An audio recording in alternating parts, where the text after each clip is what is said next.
আমরা যে গোপাল মুখার্জির উত্তরসূরি বা পরবর্তী প্রজন্ম, সেই আইডেন্টিটিটা আমাদের মনে হচ্ছে আমরা হারিয়ে ফেলেছি। আমাদের সঙ্গে কেউ যোগাযোগ বা কোনোভাবে আমরা জানতে পারিনি যে এইরকম একটা ঘটনা ঘটবে। আমার মনে হয় আমাদের ব্যক্তিগতভাবে এবং আমাদের পরিবার থেকে আমরা মনে করছি যে ওনাকে অসম্মানই করা হচ্ছে। নমস্কার, আপনারা দেখতে পাচ্ছেন সংবাদ প্রতিদিন .in-এ আমরা রয়েছি। শান্তনু মুখোপাধ্যায় আমাদের সঙ্গে রয়েছেন। শান্তনু মুখোপাধ্যায় এই মুহূর্তে সবথেকে চর্চিত একটা নাম। উনি গোপাল মুখোপাধ্যায়ের নাতি। উনি নিজের মুখে বলবেন দাদুকে নিয়ে এই মুহূর্তে সবথেকে বেশি চর্চা একটা সিনেমাকে ঘিরে, বিতর্কিত সিনেমা। কি শুনেছেন প্রথম? সিনেমাতে কি এমন বিতর্কিত আছে? দেখুন, সিনেমা তো আমার দেখার সৌভাগ্য হয়নি, কারণ এই একটু আগেই একজনকে বলছিলাম, আমরা যে গোপাল মুখার্জির উত্তরসূরি বা পরবর্তী প্রজন্ম, সেই আইডেন্টিটিটা আমাদের মনে হচ্ছে আমরা হারিয়ে ফেলেছি। কারণ এইরকম একটা ঘটনা ঘটতে চলেছে, সিনেমা হতে চলেছে বা হবে, যার মুখ্য চরিত্র গোপাল মুখার্জি। তো আমাদের সঙ্গে কেউ যোগাযোগ বা কোনোভাবে আমরা জানতে পারিনি যে এইরকম একটা ঘটনা ঘটবে। তো সোশ্যাল মিডিয়ার মাধ্যমে আমরা বিভিন্ন পোস্ট, বিভিন্ন ছবি, বিভিন্ন রিলস দেখি। তো সেই সমস্ত জায়গাগুলোই দেখতে পাচ্ছি যে বেঙ্গল ফাইলস বলে একটি সিনেমা হচ্ছে, এবং সেইটি বানাচ্ছে বিখ্যাত একজন ডাইরেক্টর, যার নাম হচ্ছে বিবেক রঞ্জন অগ্নিহোত্রী।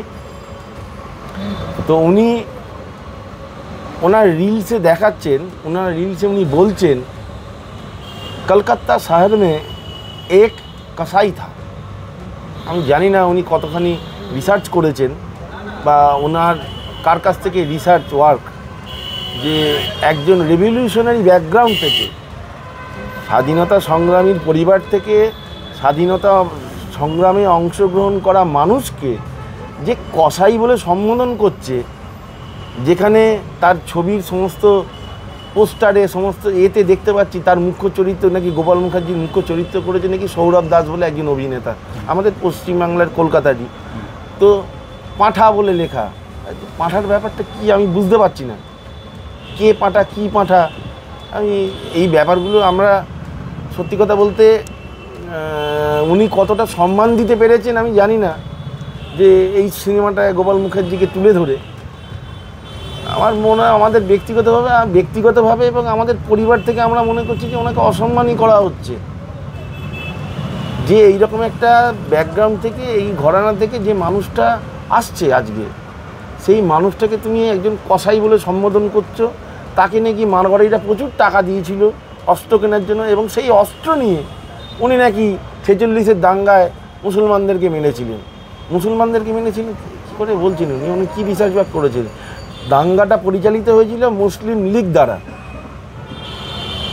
মুসলিম লীগ ভলেন্টিয়ার্স যারা ছিল, তারাই বিভিন্ন জায়গায় আক্রমণ করেছে, তাদের দ্বারাই এই সমস্ত জায়গাগুলো আক্রান্ত। উনি যেটা করেছিলেন সেই তাদেরকে প্রতিরোধ করেছিলেন। এবং প্রতিরোধ কি, যে আপনাকে যদি কেউ তরোয়াল নিয়ে, লাঠি নিয়ে মারতে আসে, আপনি তার কাছে তো খালি হাতে গিয়ে আপনি প্রতিরোধ করলে আপনি নিজেই মরে যাবেন। তো প্রতিরোধ করা তো, প্রতিবাদ করা তো দূরের কথা। আপনাকে প্রতিবাদ করতে গেলে যদি কেউ লাঠি নিয়ে মারতে আসে, আপনাকে লাঠি নিয়ে যেতে হবে বা তরোয়াল নিয়ে যেতে হবে।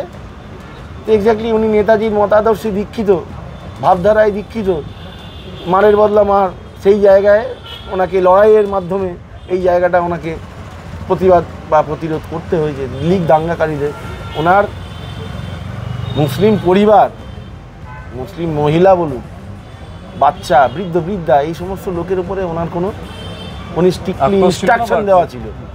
ছেলেদেরকে হাতে অস্ত্র তুলে দিয়েছিলেন, ঠিক কথা, যে এই অস্ত্র ব্যবহার করবি তাদের এগেনস্টে, যারা তোদেরকে, তাদের মহল্লা আক্রমণ করতে আসছে, তোদেরকে মারতে আসবে। মানে বলা যায় আত্মরক্ষার জন্য, নিজের জায়গা বাঁচানোর জন্য, নিজের দেশ বাঁচানোর জন্য চরিত্রটাকে একবারে বিকৃত করে অবশ্যই বিকৃত করা হচ্ছে, অবশ্যই।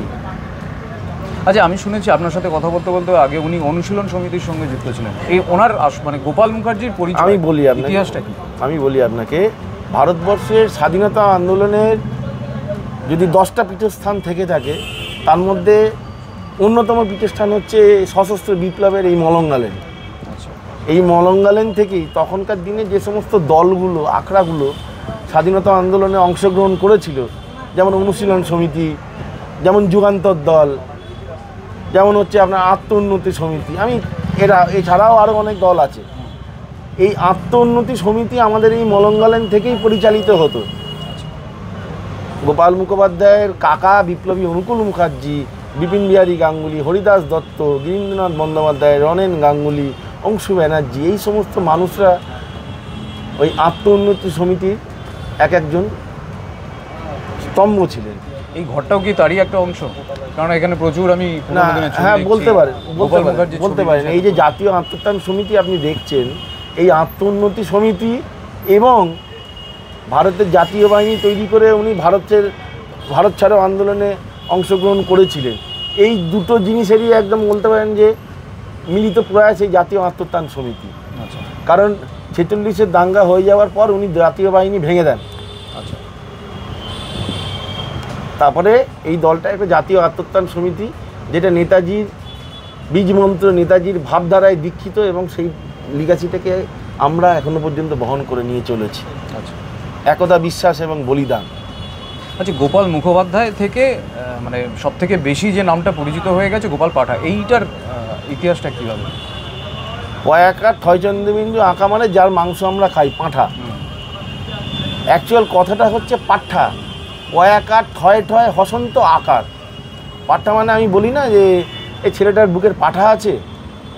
আচ্ছা, তখনকার দিনে ব্রিটিশ পিরিয়ডে ভারতবর্ষের স্বাধীনতা আন্দোলনে বিপ্লবীদের কাছে আগ্নেয়াস্ত্র পাওয়া মানে একটা হাতে চাঁদ পাওয়ার মতন ব্যাপার।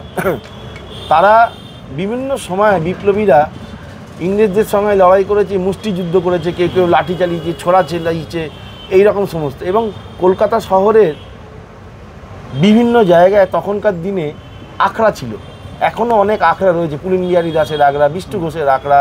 ঠিক সেই রকম একটি আখড়া আমাদের এই মলঙ্গলেনে আত্ম উন্নতি সমিতি যারা পরিচালিত হতো, এবং সেই আখড়াতে নিয়মিত কুস্তি, মুগুর ভাজা, লাঠি খেলা, এই সমস্ত নিয়মিত উনি করতেন। তো যার ফলে ওনার একটা বলিষ্ঠ চেহারা তৈরি হয়। এবং সেই আখড়াতে তৎকালীন মানে আমরা ওই স্পেশাল, যাকে আর কি চালু ভাষায় খোঁচর বলে, আগে ধুতি পাঞ্জাবি পরে বিহার ইউপির লোকজনরা থাকতো, তারাও মাঝে মধ্যে এই আখড়াতে এসে কুস্তি মুগুর টুকুর ভাঁজ দিত দাদুদের সাথে। তো এই কথিত আছে যে পাঠা, এই ছেলেটার বুকের পাঠা আছে, সেটা হিন্দিরা যেরকমভাবে বলে এই পাঠা।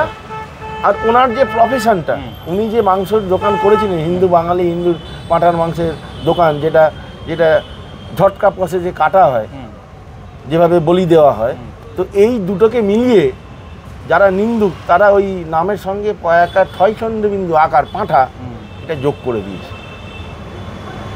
এইটাই হচ্ছে অ্যাকচুয়াল কথাটা। ট্রেলারও দেখতে পাচ্ছি বা বিভিন্ন জায়গায় শুনতে পাচ্ছি, সেই জায়গাটা আমাদেরও আপত্তি যে পাঁঠা এই ব্যাপারটা মানেটা আমরা ঠিক বুঝলাম না। আপনি অভিযোগ, উনি যে মানুষটা আজকে তার বাহিনী নিয়ে জাতীয় বাহিনী তৈরি করে, তাতে বিভিন্ন ভাষার মানুষ ছিল, বাঙালি তো ছিলই, সব থেকে বেশি আত্মবলিদান বলুন বা যা কিছু বলুন ভারতবর্ষের স্বাধীনতা আন্দোলনে বাংলা আর পাঞ্জাব, বাঙালি তো ছিলই, বাঙালি হিন্দু ছেলেরা, তার সাথে ইউপি, বিহার, উড়িষ্যা, নেপাল, এখানে যারা নেপালি থাকতো, পাঞ্জাবি, সর্দারজি, মানে স্বাধীনতা সংগ্রামে যারা যারা ছিলেন তারা সকলে কিন্তু সেই সময় গোপাল মুখার্জির সঙ্গে এসেছিল। নাম বলতে গেলে এখন আমার কাছে বিস্তারিত নাম বলতে হয়, যতটুকু দেখতে পাচ্ছি তার সেসবের ইতিহাসের তো বোধহয় দ্বারপাশ দিয়ে কিছু নেই, নিশ্চিহ্ন হয়ে গেছে। গেরুয়া ধ্বজা নিয়ে গোপাল মুখার্জি তরোয়াল নিয়ে মুসলমান কাটতে যাচ্ছে। অ্যাকচুয়ালি সেই ঘটনাটা ঘটেছিল কি আমি জানি না, আমার জানা নেই, আমরা কোনোদিন শুনিনি কারোর কাছে। এখানে ইতিহাস বিকৃত ছাড়া আমি এখানে আর কি বলতে পারি, একটা পরিবারের মানুষ হয়ে। ঠিক, আপনি এফআইআর করেছেন? হ্যাঁ, অবশ্যই করবো। যে জায়গায় আমাদের পরিবারের ভাবমূর্তি নষ্ট হয়েছে, উনি আমাদেরকে অপমানিত করেছেন মনে করবে এটা করে। আমরা যার এখনো পর্যন্ত যার লিগাসিটাকে, যার নীতি আদর্শটাকে চেষ্টা করছি মেনে চলার, চেষ্টা করছি সেই জিনিসটাকে এগিয়ে নিয়ে যাওয়ার, আমাদের পূর্বপুরুষের কর্মকাণ্ডগুলোকে। তো সেই জায়গায় উনি এখানে কি কাটাছেড়া করছেন এই ব্যাপারগুলো নিয়ে, এগুলো ঠিক না। নোটিশ পাঠিয়েছেন কিন্তু তার তো কোনো বোধহয় জবাব এখনো উনি প্রয়োজন বোধ করেননি। উনি তো প্রথমেই বললাম যে উনি আমাদেরকে নো হায়ার করে দিয়েছেন। তোমরা কে, তোমরা আদৌ কেউ আছে কিনা আমাদের ওনার কোনো পরিবারের অস্তিত্ব আছে কিনা সেই জায়গাটাই তো উনি ডিনাই করে ওভারলুক করে বেরিয়ে চলে গেছেন।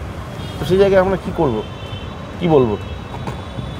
বিতর্ক দীর্ঘদিন ধরে চলছে। উনি অভিযোগও জানিয়েছেন, থানায় এফআইআর করেছেন, নোটিশ পাঠিয়েছেন পরিচালককে, কিন্তু তার জবাব এখনও আসেনি। পরিচালকের তরফ থেকেও কোনো রকম এখন পর্যন্ত প্রতিক্রিয়া মেলেনি। আমরা এর সঙ্গে থাকবো, আমরা এই ঘটনার সঙ্গে প্রথম থেকে আছি, শেষ পর্যন্ত থাকবো, যতটা আমরা জানতে পারবো আপনাদের দর্শকদের জানাতে থাকবো।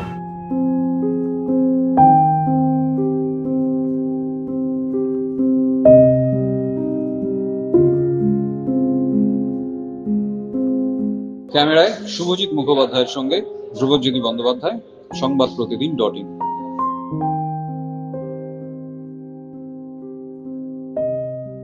ফলো করুন সংবাদ প্রতিদিন ডিজিটাল।